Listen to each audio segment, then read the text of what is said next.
M. Trump donne beaucoup dans les insultes cette semaine. Il en a d'ailleurs fait sursauter plusieurs en qualifiant hier les ressortissants de la Somalie de déchets. Rien de moins. Écoutez-le.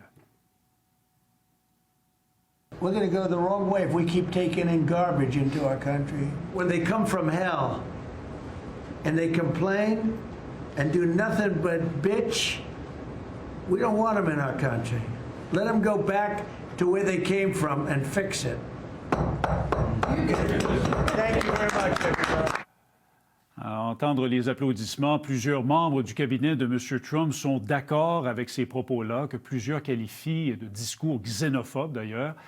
Le président s'attaque en particulier aux Somaliens qui habitent les États-Unis. Ils sont 260 000 personnes d'origine ou de descendance somalienne actuellement aux États-Unis. La plupart habitent la région de Minneapolis-Saint Paul. 58 de ces gens sont nés aux États-Unis.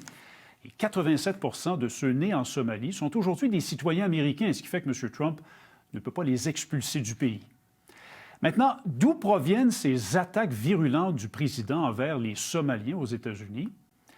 Si le coût de la vie est un talon d'Achille pour lui par les temps qui courent, ses politiques sur l'immigration lui font marquer des points, selon les sondages. Beaucoup d'Américains aiment sa ligne dure envers les immigrants.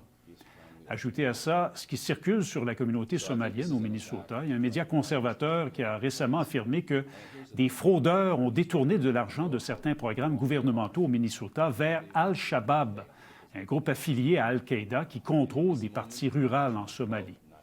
Rien de ça a été prouvé, mais Washington a lancé une enquête et il y a des Somaliens qui se sont retrouvés aussi accusés dans d'autres cas de fraude au cours des dernières années.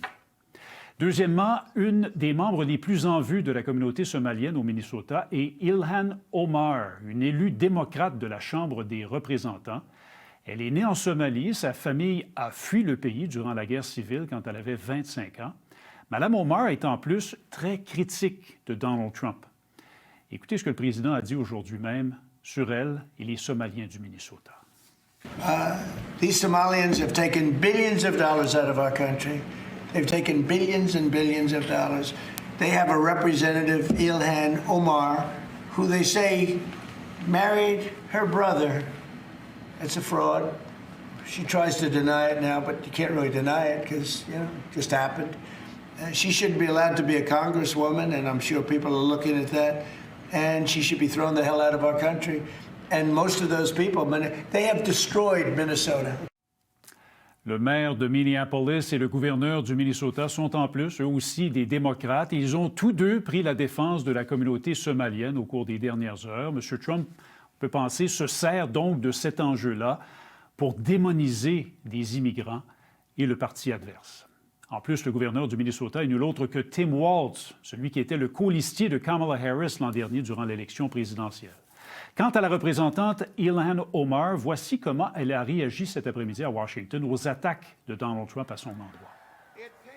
The president has always had very bigoted, xenophobic, Islamophobic comments when it comes to people who are of Muslim faith or people who are black.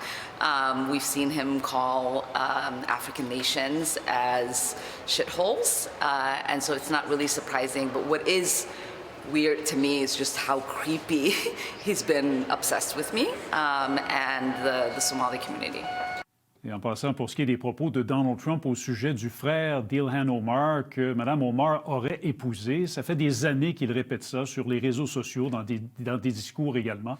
Ça n'a jamais été démontré et Mme Omar dit que c'est faux. Non seulement le président s'en prend donc aux Somaliens qui se trouvent aux États-Unis, il a aussi attaqué la Somalie aujourd'hui.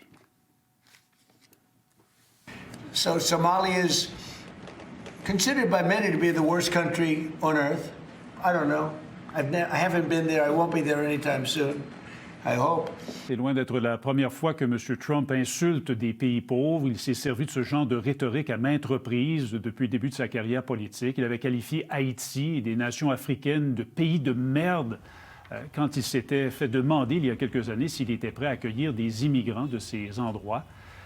Sa volée verbale au sujet de la Somalie et des Somaliens n'est donc pas nouvelle. Et la Somalie, il faut le dire, c'est un des pays les plus pauvres au monde. Sa population a été marquée par 3 décennies de guerres civiles, des sécheresses, des pénuries alimentaires de toutes sortes, des famines même.